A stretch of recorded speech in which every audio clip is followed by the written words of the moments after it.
Hai guys, kumaha sadayana damang. Kembali lagi berjumpa dengan Babalim dalam channel Cawan Teh Babalim. Kali ini Babalim akan mengajak teman-teman semua berpetualang sketsa historis. Nah, dalam episode kali ini judulnya adalah Sarang Naga di Kota Bogor Jilid 2. Mari kita bertualang bersama-sama.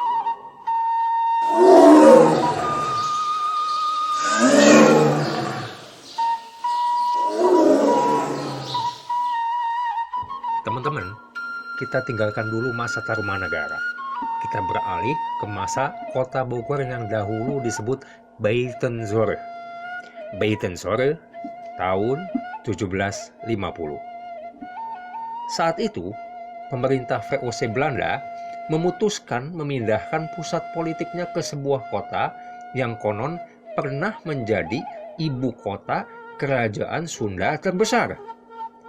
Jangan lupa like video ini, subscribe, dan share channel ini ya, supaya Baba bisa terus menggali kisah masa lampau yang luar biasa menginspirasi.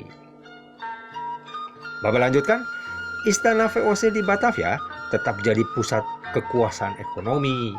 Namun, VOC keburu jatuh cinta dengan kota indah di selatan Batavia ini.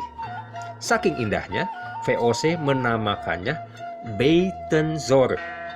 Dalam bahasa Latin, Sans Souci. Artinya apa? Kota yang sangat indah dari sononya. Mooi Buitenzorg. Oh ya teman-teman, saat itu Batavia juga dilanda wabah penyakit dan kerusakan lingkungan yang parah. Atuh nggak nyesel VOC pindah ke kota yang diistilahkan surga oleh mereka.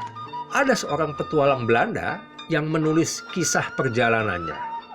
Begini tulisannya teman-teman. Tuhan ternyata pernah lupa. Ada segenggam tanah surga yang tertinggal di sebuah kota di Jawa. Kota itu diberi nama Buitenzorg.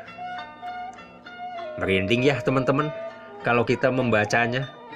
Nah, sit back and relax. Kita lanjutkan.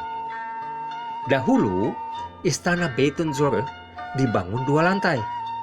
Namun, di tahun 1780, letusan Gunung Salak menimbulkan gempa bumi yang meruntuhkan sebagian besar Istana Buitenzorg. Oleh sebab itulah, Istana Buitenzorg selanjutnya dibangun kembali menjadi 1 lantai. Jadi, Istana Buitenzorg inilah yang kemudian diganti nama menjadi Istana Bogor di zaman kemerdekaan Republik Indonesia. Buitenzorg ini diduga oleh ekspedisi awal VOC adalah ibu kota kerajaan Sunda yang disebut oleh penduduk lokal Pajajaran. Berduyun-duyun ratusan kereta kuda dan pedati sapi mengangkut orang dan barang dari Batavia menuju Istana Baru. Bayangkan, ditemani basahnya hujan hutan tropis, ditingkahi sambutan petir, tim pindah-pindahan barang dari Batavia ini disambut suasana yang tidak akan terlupakan di Buitenzorg. Semoga di lain kesempatan Babalim bisa ulas dan tayangkan kisah puing-puing reruntuhan ibu kota Pajajaran ya. Sekarang kita fokuskan kisah kita ke tengah-tengah hutan belantara Buitenzorg. Terlihat seorang opsir tentara Belanda sedang meneropong sesuatu teman-teman. Apakah ia meneropong burung? Atau harimau? Atau badak? Bukan teman-teman. Opsir ini sedang meneropong jalur yang akan dibuatkan jalan. Ditemani suara tonggeret, monyet, belalang, burung cangkurileng, terkadang auman harimau. Ia dengan seksama meneropong dengan teodolitnya. Teman-teman paham ya? Teodolit adalah alat yang digunakan dalam mengukur letak, kemiringan, dan kondisi suatu tempat. Saat ia meneropong ke kiri, indah sekali. Meneropong ke tengah titik yang dituju, gelap. Hah? Gelap?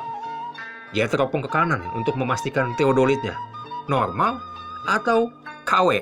Hahaha. Di kanan pun jelas dan rimbun semak-semaknya. Ia penasaran, kembali ke titik tengah.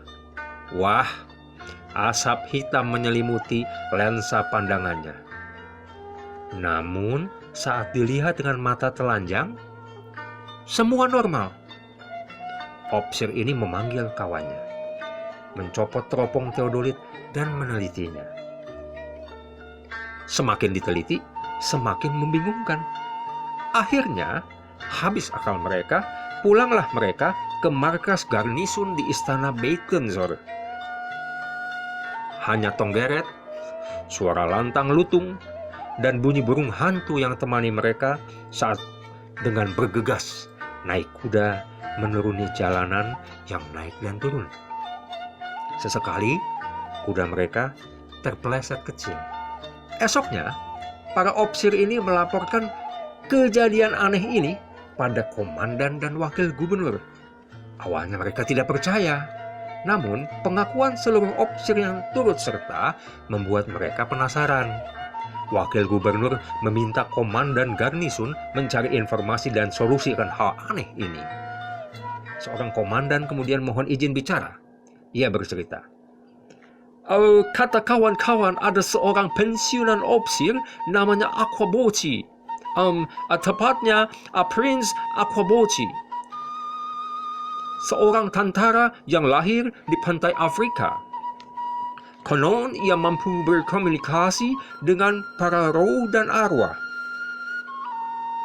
Mata sang wakil gubernur menyipit. Dahinya berkerut, lalu ia bicara. Di mana bisa kita temukan dia? Ia tinggal di sebuah rumah panggung sederhana di tengah hutan Tajur Angsana, 30 menit naik kuda dari istana. Nah, tanpa basa-basi, esoknya diutuslah seorang opsir untuk berkomunikasi dengan Aquaboci. Melintasi hutan lebat, bekas kebun berburu, raja-raja Pajajaran. Terasa masih ada aura prajurit berkuda Pajajaran yang berjaga. Tiba-tiba, lewat seekor babi hutan. Sontak membuat kuda sang opsir meringkik. Setelah memacu kudanya di jalan setapak yang menanjak, mulai terlihatlah sebuah rumah panggung kayu beratap daun kaung di ujung bukit. Sepada, si opsir membuka salam. Seorang pria berjanggut perak, berkulit legam, rambutnya seperti spiral yang menyatu dengan kepala. Menjawab si opsir, ada apa gerangan sobat datang dari garnisun? Segera dipersilakan duduk di teras rumahnya yang anggun dan asri. Prince Aquaboci dengan sarung dan cerutu tembakaunya menatap tajam si opsir. Mohon izin dan maaf ganggu waktu menir. Ada tugas yang harus Eik selesaikan. Eik sudah bisa lihat itu pertanyaan. Si opsir tertegun. Namun ia tetap ceritakan kronologis kejadian aneh di Bukit Sukaati. Eik coba urus ini perkara. Yei pulang saja ke garnisun, secepatnya Eik obrolin sama yang punya itu tempat di Bukit Sukahati, supaya tujuan Gubernur Jenderal membuat jalan tembus boleh dilaksana.